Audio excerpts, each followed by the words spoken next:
ನಮಸ್ಕಾರ. ಆಹಾರ, ಆರೋಗ್ಯ, ಅಧ್ಯಾತ್ಮ ಈ ಸಂಸ್ಕಾರದ ಬೆಳಕಿಗೆ ತಮ್ಮೆಲ್ಲರಿಗೂ ಸ್ವಾಗತ, ಸುಸ್ವಾಗತ. ಇವತ್ತು ನಮ್ಮೊಂದಿಗಿದ್ದಾರೆ ಡಾಕ್ಟರ್ ಶಿಲ್ಪಾ ಎಚ್ ಧ್ರುವಕುಮಾರ್.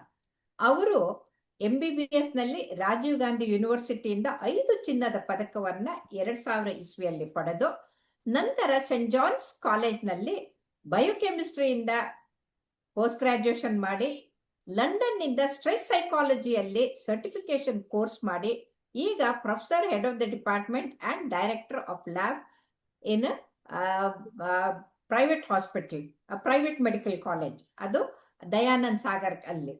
ಆದರೆ ಅವರು ಎಷ್ಟೇ ವಿಜ್ಞಾನಿ ವೈದ್ಯರು ಆದರೂ ಕೂಡ ಅವರಲ್ಲಿ ತತ್ವಜ್ಞಾನದ ಒಂದು ಮಹತ್ತರವಾದಂಥ ಬೀಜ ಬಿತ್ತಂಥದ್ದು ಅವರ ತಂದೆ ಮತ್ತೆ ರಾಘವೇಂದ್ರ ಗುರುಗಳು. ಇವತ್ತು ಅವರು ನಮಗೆ ಈ ಸಂಕ್ರಾಂತಿ ಹಬ್ಬದ ವಿಶೇಷತೆಯನ್ನ ತಿಳಿಸಕ್ಕೆ ಬಂದಿದ್ದಾರೆ. ನಮಸ್ಕಾರ ಶಿಲ್ಪಾ ಅವರೇ. ನಮಸ್ಕಾರ ಮೇಡಮ್. ವೀಕ್ಷಕರಿಗೆಲ್ಲ ನನ್ನ ನಮಸ್ಕಾರಗಳು. ನನ್ನ ಗುರುಗಳ ಆಶೀರ್ವಾದದಿಂದ ಸಂಕ್ರಾಂತಿ ಹಬ್ಬದ ಬಗ್ಗೆ ನನಗೆ ತಿಳಿದಿರೋ ಮಟ್ಟಿಗೆ ಎಷ್ಟು ಗೊತ್ತೋ ನನ್ನ ವೀಕ್ಷಕರಿಗೆ ನಾನು ತಿಳಿಸ್ಕೊಡೋದಕ್ಕೆ ಇಷ್ಟಪಡ್ತೀನಿ. ಹಾಗೂ ಇವತ್ತಿನ ಸಂಚಿಕೆಯಲ್ಲಿ ನಾನು ಈ ಹಬ್ಬಗಳಿಗೆ ನಾವು ಹೇಳುವಂತ ಪದ್ಧತಿ, ಆಚರಿಸುವಂತಹ ವಿಧಿವಿಧಾನಗಳಿಗೆ ಒಂದು ಆಧಾರ ಅಂದ್ರೆ ಏನಂತೀವಿ ನಾವು ರೆಫರೆನ್ಸ್. ಈಗ ನಾವು ಏನೇ ಸಂಶೋಧನೆ ಮಾಡ್ಬೇಕಾದ್ರೂ ಅದಕ್ಕೆ ಆಧಾರವಾಗಿ ಕೆಲವೊಂದು ಹಿಂದಿನ ಸಂಶೋಧನೆಗಳನ್ನು ನಾವು ಅದಕ್ಕೆ ವ್ಯಕ್ತಪಡಿಸಬೇಕು. ಅದನ್ನು ಕೂಡ ಹೇಳ್ತೀನಿ. ಯಾವ ಗ್ರಂಥದಲ್ಲಿ ಅಥವಾ ಯಾವ ಒಂದು ಇದರ ಬಗ್ಗೆ ಯಾವ ಒಂದು ಕೃತಿಯಲ್ಲಿ ಕೊಟ್ಟಿದ್ದಾರೆ ಅಂತ ಕೆಲವೊಂದು ಆಧಾರಗಳನ್ನು ಸಹ ಹೇಳ್ತೀನಿ. ವೀಕ್ಷಕರು ಅದನ್ನು ಸಹ ಓದಬಹುದು. ನಮ್ಮ ಹಿರಿಯರಿಂದ ಒಂದು ತಿಳಿದುಪಟ್ಟ ವಿಷಯ ಇದು. ಸಂಕ್ರಾಂತಿ ಹಬ್ಬಕ್ಕೆ ಬರೋದಾದ್ರೆ ಇದಕ್ಕೆ ನಾವು ಮಕರ ಸಂಕ್ರಾಂತಿ ಅಂತ ಕೂಡ ಹೇಳ್ತೀವಿ. ಮಕರ ಸಂಕ್ರಾಂತಿ ಯಾಕೆ? ಸೂರ್ಯನು ಮಕರ ರಾಶಿಗೆ ಪ್ರವೇಶ ಮಾಡುವಂತಹ ದಿನ ಮಕರ ಸಂಕ್ರಾಂತಿ. ಸೂರ್ಯನು ಎಲ್ಲಾ ರಾಶಿಯಲ್ಲಿ ಒಂದೊಂದು ತಿಂಗಳವರೆಗೆ ಸಂಚಾರ ಮಾಡುತ್ತಾನೆ. ಅದಕ್ಕೆ 6 ರಾಶಿಯವರೆಗೆ ಸಂಚಾರ, 6 ತಿಂಗಳುಗಳು ನಾವೇನ್ ಹೇಳ್ತೀವಿ ದಕ್ಷಿಣಾಯನ ಕಾಲ. ಸಂಕ್ರಾಂತಿ ಹಬ್ಬದ ದಿನದಂದು ಉತ್ತರಾಯಣ ಪುಣ್ಯ ಕಾಲವು ಶುರುವಾಗುತ್ತೆ. ಅಂದ್ರೆ ಧನುರ್ ರಾಶಿಯಿಂದ ಈಗ ಮಕರ ರಾಶಿಗೆ ಬರ್ತಾ ಇದ್ದಾನೆ ಅಂತ. ಹೌದು. ಹಾಗೂ ಸೂರ್ಯನ ರಥ ಏನಿದೆ ಅದು ಉತ್ತರ ದಿಕ್ಕಿಗೆ ಒಂದು ಸಂಚಾರ ಪ್ರಾರಂಭ ಮಾಡುತ್ತದೆ. ಉತ್ತರ ದಿಕ್ಕಿಗೆ ಅಂದ್ರೆ ವೈಕುಂಠದ ಕಡೆಗೆ ಅಂತ ಕೂಡ ಹೇಳ್ತೀವಿ. ಅದಕ್ಕೆ ಇದು ಪುಣ್ಯಕಾಲ ಅಂತ ಕೂಡ ನಾವು ಹೇಳ್ತೀವಿ. ಉತ್ತರಾಯಣ ಪುಣ್ಯಕಾಲ, ದೇವತೆಗಳಿಗೆ ಹಗಲಾಗುವಂತಹ ಸಮಯ ಇದು. ಅದಕ್ಕೂ ಸಹ ನಾವು ಪುಣ್ಯಕಾಲ ಅಂತ ಹೇಳ್ತೀವಿ. ನಮ್ಗೆಲ್ಲಾ ಗೊತ್ತಿರೋ ಹಾಗೆ ಭೀಷ್ಮಾಚಾರ್ಯರು ಉತ್ತರಾಯಣ ಪುಣ್ಯಕಾಲದವರೆಗೆ ಕಾದಿದ್ರು ಅವರ ಪ್ರಾಣವನ್ನು ತ್ಯಾಗ ಮಾಡೋದಕ್ಕೆ.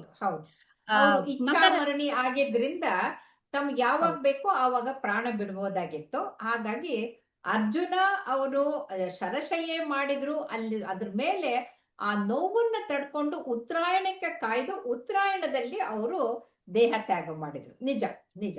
ಹೌದು. ಹಾಗೂ ನಾವು ಋತುಗಳಲ್ಲಿ ಬದಲಾವಣೆ ಕೂಡ ನಾವು ಕಾಣಬಹುದು. ಪುಣ್ಯಕಾಲ ಅಂತ ಹೇಳಿದಂಗೆ ಮಳೆ, ಚಳಿಗಾಲದಿಂದ ಒಂದು ವಸಂತ ಋತುವಿಗೆ ಏನು ಒಂದು ಟ್ರಾನ್ಸ್ಫಾರ್ಮೇಶನ್, ಬದಲಾವಣೆ ಅಂತ ನಾವೇನ್ ಹೇಳ್ತೀವಿ, ಆದ್ದರಿಂದ ಸಹ ನಾವು ಉತ್ತರಾಯಣ ಪುಣ್ಯಕಾಲ ಅಂತಾನು ಕರಿತೀವಿ. ಹಾಗಾಗಿ ಇದಕ್ಕೆ ಮಕರ ಸಂಕ್ರಮಣ ಅಥವಾ ಮಕರ ಸಂಕ್ರಾಂತಿ ಅಂತ ಕೂಡ ಕರೀತಾರೆ. ಇದು 3 ದಿನಗಳ ಹಬ್ಬ. ಸರಿಯಾಗಿ ನೋಡ್ಬೇಕಾದ್ರೆ ನಾವು 3 ದಿನಗಳ ಹಬ್ಬವನ್ನು ಹಲವಾರು ಕಡೆ ಆಚರಿಸುತ್ತಾರೆ. ತಮಿಳ್ನಾಡು ಆಗಿರ್ಬೋದು, ಆಂಧ್ರ ಆಗಿರ್ಬೋದು, ಉತ್ತರ ದಿಕ್ಕಿನಲ್ಲೂ ಸಹ ಈ ಹಬ್ಬವನ್ನು ದೇಶದಾದ್ಯಂತ ಬೇರೆ ಬೇರೆ ಹೆಸರಲ್ಲಿ ಕರೆದ್ರು ಕೂಡ ಅದನ್ನ ಉತ್ಸವ ಅಂತ ಮಾಡ್ತಾರೆ. ಅಂದ್ರೆ ಸಾಂಸ್ಕೃತಿಕವಾಗಿ, ಧಾರ್ಮಿಕವಾಗಿ, ಆಮೇಲೆ ಸಾಮಾಜಿಕವಾಗಿ ರೈತರು, ಹೊಸ ಬೆಳೆ ಬಂದವರು ಎಲ್ಲರೂ ಸಂಭ್ರಮ ಪಡುವಂತದ್ದು ಈ ಮಕರ ಸಂಕ್ರಾಂತಿ. ನಿಜ. ಹೌದು ಹೌದು ಮೇಡಮ್, ನೀವು ವಿಶೇಷವಾಗಿ ಹೇಳಿದ್ರಿ. ರೈತರ ಹಬ್ಬ ಇದು. ಏನು ಫಸಲು ಬಂದಿರುತ್ತೆ, ಸುಗ್ಗಿ, ಹೌದು, ಅದನ್ನು ನಾವು ಒಂದು ಕೃತಜ್ಞತೆ, ಪ್ರಕೃತಿಗಾಗಿರಬಹುದು, ದೇವ್ರಿಗಾಗಿರಬಹುದು, ಒಂದು ಕೃತಜ್ಞತೆ. ಈಗ ನಾವು ಪಾಶ್ಚಾತ್ಯ ದೇಶಗಳಲ್ಲಿ ಥ್ಯಾಂಕ್ಸ್ ಗಿವಿಂಗ್ ಅಂತ ಮಾಡ್ತಾರೆ. ನಮ್ಮ ಹಬ್ಬ ಇದು ಒಂದು ಕೃತಜ್ಞತೆ ಕೋರುವ ಹಬ್ಬ. ಪ್ರಕೃತಿಗೆ ಕೃತಜ್ಞತೆಯನ್ನು ಕೋರುವ ಹಬ್ಬ ಈ ಮಕರ ಸಂಕ್ರಾಂತಿ. ಆಮೇಲೆ ಇದು ಮಕರ ಸಂಕ್ರಾಂತಿ ಅಂತ ಮಾಡ್ತೀವಿ. 3 ದಿನ ಅಂದ್ರೆ 3 ದಿನಕ್ಕೂ ಏನೇನ್ ಮಾಡ್ತಾರೆ, ಯಾವ ತರದ ಅಡಿಗೆ ಮಾಡ್ತಾರೆ, ವೈಜ್ಞಾನಿಕವಾಗಿ ಮತ್ತೆ ಆರೋಗ್ಯಕ್ಕೆ ಹೇಗೆ ಸಂಬಂಧ ಅಂತ ದಯವಿಟ್ಟು ತಿಳಿಸ್ಕೊಡಿ. ಹಾ, ಖಂಡಿತ ಮೇಡಮ್. ಸಂಕ್ರಾಂತಿ, ಮಕರ ಸಂಕ್ರಾಂತಿಗೆ ಹಿಂದಿನ ದಿನ ಅಂದರೆ ಮೊದಲನೇ ದಿವಸದ ಹಬ್ಬವನ್ನು ಭೋಗಿ ಹಬ್ಬ ಅಂತ ಕೂಡ ಕರಿತೀವಿ ನಾವು. ಹೌದು, ಈ ಭೋಗಿ, ಹೌದು, ಭೋಗಿ ಹಬ್ಬದಂದು ನಮ್ಮ ಹಳೆ ವಸ್ತುಗಳೇನೇನಿದೆ ಅದನ್ನೆಲ್ಲ ನಾವು ಬೆಂಕಿಗೆ ಆಹುತಿಯನ್ನು ನೀಡಿ ಕರಿ ಎರಿಯೋದು ಅಂತ ಸಣ್ಣ ಸಣ್ಣ ಮಕ್ಕಳನ್ನ ಕೂಡಿಸ್ಕೊಂಡು, ಕುಸುರಿ ಕಾಳು ಅಂತ ಎಲ್ಲ ಕೇಳಿರ್ಬೋದು. ಅದು ಸಣ್ಣ ಒಂದು ಸಕ್ಕರೆ. ಅದು ಏನು ಅಂತಂದ್ರೆ ಬೆಳಗ್ಗಿನ ಜಾವ ತಂಪಿದ್ದಾಗ ಅದು ಹಂಚು ಒಳಗಡೆ ಹಾಕಿ ಎಳ್ಳನ್ನ ಹಾಕಿ ತುಂಬಾ ಚೆನ್ನಾಗಿರುವಂತ ಸಕ್ಕರೆ ಪಾಕ ಮಾಡ್ಬಿಟ್ಟು ಕರೆಕ್ಟ್ ಆಗಿ ಹದದಲ್ಲಿ ಹಾಕಿ ಕೈಯಿಂದ ತಿರುಗಿಸ್ಬೇಕು. ನಾವು ಮಾಡ್ತಾ ಇದ್ವಿ, ಅದು ಬಹಳ ಚೆನ್ನಾಗಿ ಕುಸುರಿ ಎಳ್ಳು ಬರುತ್ತದು, ತುಂಬಾ ಚೆನ್ನಾಗಾಗುತ್ತೆ. ಹೌದು, ಕುಸುರಿ ಕಾಳಿಂದ ಆಗಿರ್ಬೋದು, ಬೋರೆ ಹಣ್ಣು ಅಂತ ಕೂಡ ಹೇಳ್ತೀವಿ, ಆ ಹಣ್ಣಿನಿಂದ ಆಗಿರ್ಬೋದು. 5 ವರ್ಷದ ಕೆಳಗಿರುವಂತ ಮಕ್ಕಳಿಗೆ ಅದನ್ನ ಕೂತ್ಕೊಂಡು ಕರಿ ಎರಿಯೋದು ಅಂತ ತಲೆ ಮೇಲೆ ಸುರಿತಾರೆ ಕನ್ಯೆಯರಿಗೆ. ಅದು ಒಂದು ವಿಶೇಷ ಭೋಗಿ ಹಬ್ಬದಂದು. ಆಮೇಲೆ ಹಳೆ ವಸ್ತುಗಳನ್ನು ಸುಡುವಂತಹ ಪದ್ಧತಿ. ಕೆಲವೊಂದ್ ಕಡೆ ನಾವೇನ್ ಹೇಳ್ತೀವಿ, ಪೊಂಗಲ್, ವಿಶೇಷವಾಗಿ ನಾವು ಸಂಕ್ರಾಂತಿಗೆ ಪೊಂಗಲ್ ಅಂತ ಸುಡೋದು ಅಂತಂದಾಗ ಬರೀ ವಸ್ತುಗಳಷ್ಟೇ ಅಲ್ಲ, ಬೇಡವಾದ ವಸ್ತುಗಳಷ್ಟೇ ಅಲ್ಲ, ನಮ್ಮಲ್ಲಿ ಇರುವಂತ ಕಲ್ಮಶಗಳನ್ನು ಸುಟ್ಟು ಹಾಕೋದು ಅದು ಒಂದು ವಿಶೇಷ. ಹೌದು ಹೌದು. ನಮ್ಮಲ್ಲಿ ಏನೇನು ಹಳೇದು ನಡೆದಿರುತ್ತೋ ಅದನ್ನೆಲ್ಲ ಮರೆತು ಒಂದು ವಸಂತ ಋತುವಿನ ಕಡೆಗೆ ಹೆಜ್ಜೆ ಇಡುವಂತಹ ದಿನ ಭೋಗಿ ಹಬ್ಬ. ಸಿಹಿ ತಿಂಡಿಗಳನ್ನು ಹಲವಾರು ಪ್ರದೇಶದಲ್ಲಿ ಹಲವಾರು ಬಗೆಯ ಸಿಹಿ ತಿಂಡಿಗಳನ್ನು ಮಾಡ್ತಾರೆ. ಪೊಂಗಲ್ ಅನ್ನು ಭೋಗಿ ಹಬ್ಬದಂದು ಮಾಡುವ ಒಂದು ವಿಧಾನ ಇದೆ. ಹಾಗೂ ಮಕರ ಸಂಕ್ರಾಂತಿ, ಅದು ಈ ಸತಿ ಇವತ್ತು ಅಂದ್ರೆ ಜನವರಿ 15ನೇ ತಾರೀಕು ಬಿದ್ದಿದೆ.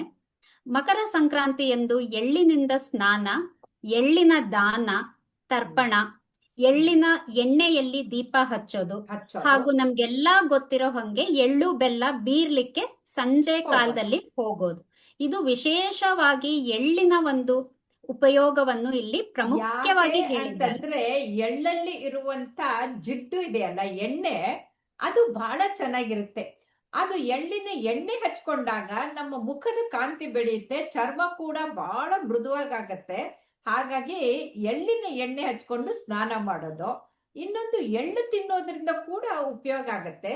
ಯಾಕಂದ್ರೆ ಅದರಲ್ಲಿ ಟ್ರೇಸ್ ಎಲಿಮೆಂಟ್ಸ್ ಇದೆ, ಫೈಬರ್ ಜಾಸ್ತಿ ಇದೆ.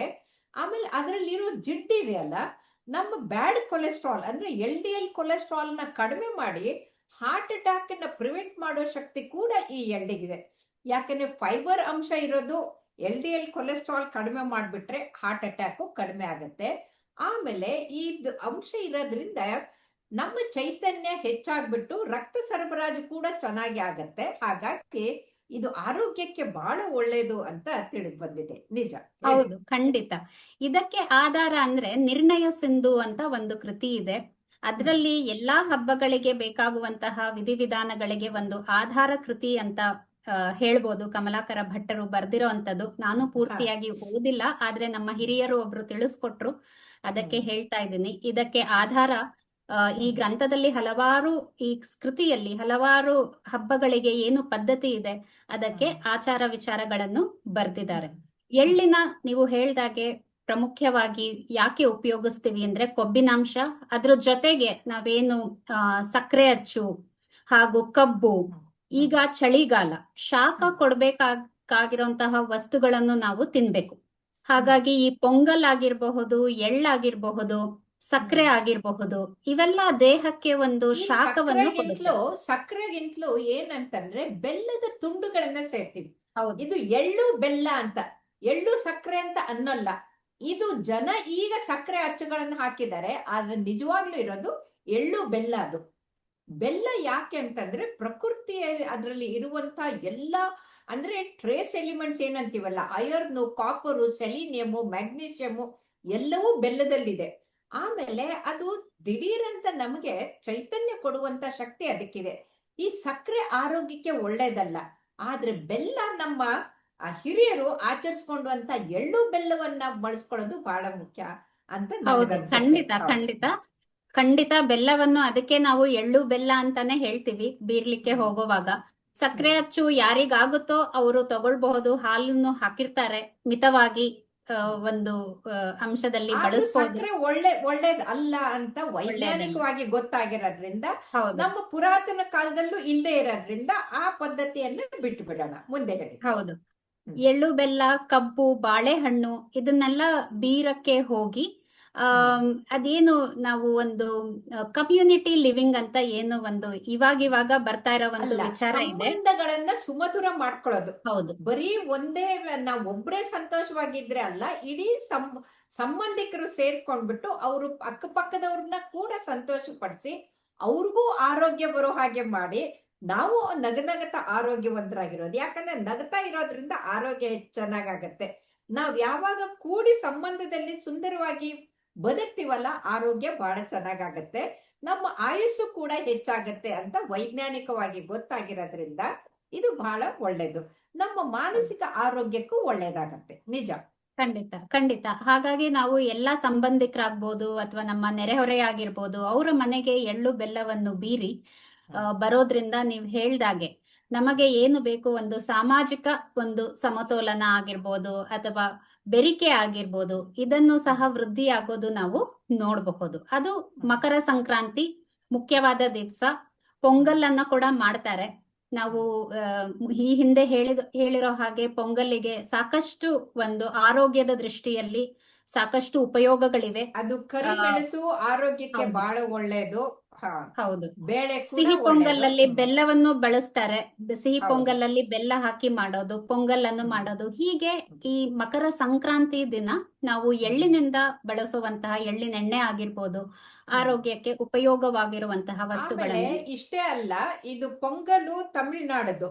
ನಮ್ಮ ಉತ್ತರ ಕರ್ನಾಟಕದಲ್ಲಿ ಸಜ್ಜಿ ರೊಟ್ಟೆ ಮಾಡಿ ಅದಕ್ಕೆ ಎಳ್ಳು, ಬಿಳೆ ಮತ್ತೆ ಕಪ್ಪು ಎಳ್ಳುಗಳನ್ನು ಹಾಕಿ ತಟ್ಟಿ ಮಾಡಿದಾಗ ಬಹಳ ರುಚಿಯಾಗಿರುತ್ತೆ. ಆಮೇಲೆ ಬಟಾಣಿ ಕಾಳುಗಳದ್ದು ಅದು ಪಚ್ಚಡಿ ಅಂತ ಮಾಡಿ ಎಲ್ಲಾ ನಾನಾ ತರದ್ದು ಸಲಾಡ್ಗಳ ತರ ಮಾಡಿ ಅದಕ್ಕೆ ಕೋಸಂಬರಿಗಳನ್ನ ಮಾಡಿ ಆ ಬೆಣ್ಣೆ ಜೊತೆಗೆ ಚಟ್ನಿ ಪುಡಿ ಮೊಸರು ತಿಂದ್ರೆ ಬಹಳ ಚೆನ್ನಾಗಿರುತ್ತೆ. ಇವು ಎಲ್ಲವೂ ಕೂಡ ಆರೋಗ್ಯಕ್ಕೆ ಬಹಳ ಒಳ್ಳೇದು. ಯಾಕಂದ್ರೆ ಸಜ್ಜೆ ಸಿರಿಧಾನ್ಯದಲ್ಲಿ ಬರುತ್ತೆ, ಅದ್ರ ಜೊತೆಗೆ ಎಳ್ಳು ಸೇರಿದಾಗ ಫೈಬರು ಹೆಚ್ಚಾಗತ್ತೆ, ನಮ್ಗೆ ನ್ಯೂಟ್ರಿಷನ್ ಸಿಕ್ಕತ್ತೆ, ಝೀರೋ ಕೊಲೆಸ್ಟ್ರಾಲು. ಅದ್ರ ಜೊತೆಗೆ ನಾವು ಬಳಸುವಂತ ಬಟಾಣಿ ಕಾಳುಗಳು ಇದ್ರಲ್ಲೆಲ್ಲ ಪ್ರೋಟೀನು ಮತ್ತೆ ಎಲ್ಲ ರಿಚ್ ಆಗಿರೋದ್ರಿಂದ ಆರೋಗ್ಯಕ್ಕೆ ಅದು ಚಳಿಗಾಲ ಹೋಗಿ ನಮ್ಗೆ ಇನ್ನೇನು ವಸಂತ ಕಾಲಕ್ಕೆ ಹೋಗುವಾಗ ನಮ್ಮ ಶರೀರ ನಮ್ಮ ಮನಸ್ಸು ಆಹ್ಲಾದಕರವಾಗಿ ಇರುವಂತದ್ದು ಅಂತ ಹೇಳ್ಬೋದು. ನಿಜ, ಹೌದು, ನಿಜ. ಸಂಕ್ರಾಂತಿಯ ಮಾರನೇ ದಿನದ ಬಗ್ಗೆನೂ ಹೇಳಿ ಇದನ್ನು ಮುಕ್ತಾಯ ಮಾಡ್ತೀನಿ. ಮಾರನೇ ದಿನ ಸಂಕ್ರಾಂತಿ ಹಲವಾರು ಹೆಸರುಗಳಿಂದ ಕರೆಯಲ್ಪಟ್ಟಿದೆ. ಮುಖ್ಯವಾಗಿ ಈ ದಿನದಂದು ನಾವು ಎತ್ತುಗಳಿಗೆ ಅಥವಾ ನಾವೇನು ಹೊಲ ಗದ್ದೆ ಉಳುವಂತಹ ಯಂತ್ರಗಳಿಗಾಗಬಹುದು, ಅದಕ್ಕೆ ಪೂಜೆಯನ್ನು ಸಲ್ಲಿಸುವಂತಹ ದಿನ ಇದು. ಹಾಗಾಗಿ ಮೇಡಮ್, ಇದು ನಾವು ನೋಡ್ಬೇಕಂದ್ರೆ ಇದು ಪ್ರಕೃತಿ ಪೂಜೆನೂ ಹೌದು. ನಮ್ಮ ದೇವರಿಗೆ, ಸೂರ್ಯ ದೇವರಿಗೆ, ನಮ್ಮ ಇಷ್ಟ ದೇವತೆಗೆ ನಾವು ಪ್ರಕೃತಿಯ ಮೂಲಕ ನಾವು ಒಂದು ಕೃತಜ್ಞತೆಯನ್ನು ಸಲ್ಲಿಸುವಂತಹ. ಆಮೇಲೆ ಇಡೀ ಜಗತ್ತಿನ ಎಲ್ಲಾ ಚೇಷ್ಟೆಗಳಿಗೆ ಸೂರ್ಯನೇ ಕಾರಣ. ಅವನೇ ಕಾರಣ ಆಗಿರೋದ್ರಿಂದ ಅವನನ್ನ ಮೊದಲು ಪೂಜೆ ಮಾಡಿ, ಪ್ರಕೃತಿಯನ್ನ ಪೂಜೆ ಮಾಡಿ, ಇಲ್ಲಿ ಸಾಂಸ್ಕೃತಿಕವಾಗಿ ಮತ್ತೆ ಏನಂತೀರ ನಮ್ಮ ಪಾರಂಪರಿಕವಾಗಿ ಮತ್ತೆ ಸಂಬಂಧಗಳನ್ನ ಬೆಳೆಸ್ಕೊಂಡು ಅತ್ಯಂತ ಸಡಗರ ಸಂಭ್ರಮದಿಂದ ಸಂತೋಷದಿಂದ ಇರುವಂತ ಹಬ್ಬ ಅಂತಂದ್ರೆ ಈ ಎಳ್ಳು ಬೆಲ್ಲವನ್ನ ಬೀರೋದು ಅಂತ ಹೇಳ್ಬೋದು. ನಿಜ, ಖಂಡಿತ.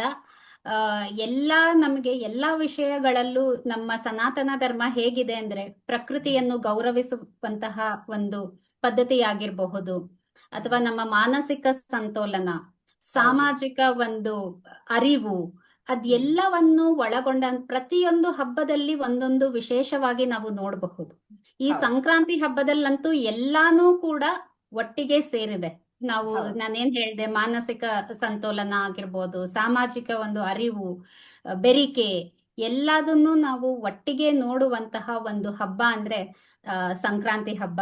ಹಾಗಾಗಿ ನಾವು ಹಳೇದನ್ನೆಲ್ಲ ಬಿಟ್ಟು ಚಳಿ ಮಳೆಗಾಲ ಹೋಗಿ ವಸಂತ ಋತು ಹೇಗೆ ಬರ್ತದೋ ಹಾಗೆ ನಾವು ಎಲ್ಲ ಹಳೆ ಇದನ್ನು ಬಿಟ್ಟು ಹೊಸ ಒಂದು ಹೊಸ ಆ, ಹುಮ್ಮಸ್ಸಿನಿಂದ ಹುಮ್ಮಸ್ಸು. ಹುರುಪಿನಿಂದ ನಾವು ಹೌದು, ಮುಂದೆ ಸ್ವಾಗತ ಒರೆಯೋಣ ಮಾಡಿ. ಅಂತ ಹೇಳುವಂತದ್ದು. ತುಂಬಾ ತುಂಬಾ ಚೆನ್ನಾಗಿ ಹೇಳಿದ್ರಿ ಶಿಲ್ಪಾ ಅವರೇ. ತುಂಬಾ ತುಂಬಾ ಧನ್ಯವಾದಗಳು. ಯಾಕಂದ್ರೆ ಎಲ್ಲಿ ಮಾನಸಿಕ, ಶಾರೀರಿಕ, ಸಾಮಾಜಿಕ ಆರೋಗ್ಯ ಇರುತ್ತೋ ಅಲ್ಲಿ ಸಂತೋಷ, ಸಂಭ್ರಮ ಇರುತ್ತೆ. ಅದು ನಮ್ಮ ಈ ಎಳ್ಳು ಬೆಲ್ಲದ ಹಬ್ಬ. ಹಾಗಾಗಿ ನಮ್ಮ ಎಲ್ಲಾ ವೀಕ್ಷಕರಿಗೆ ಎಳ್ಳು ಬೆಲ್ಲದ ಈ ಸಂಕ್ರಾಂತಿ ಹಬ್ಬದ ಶುಭಾಶಯಗಳನ್ನ ಹೇಳೋಣ. ನಮಸ್ಕಾರ. ನಮಸ್ಕಾರ. ನಮಸ್ಕಾರ.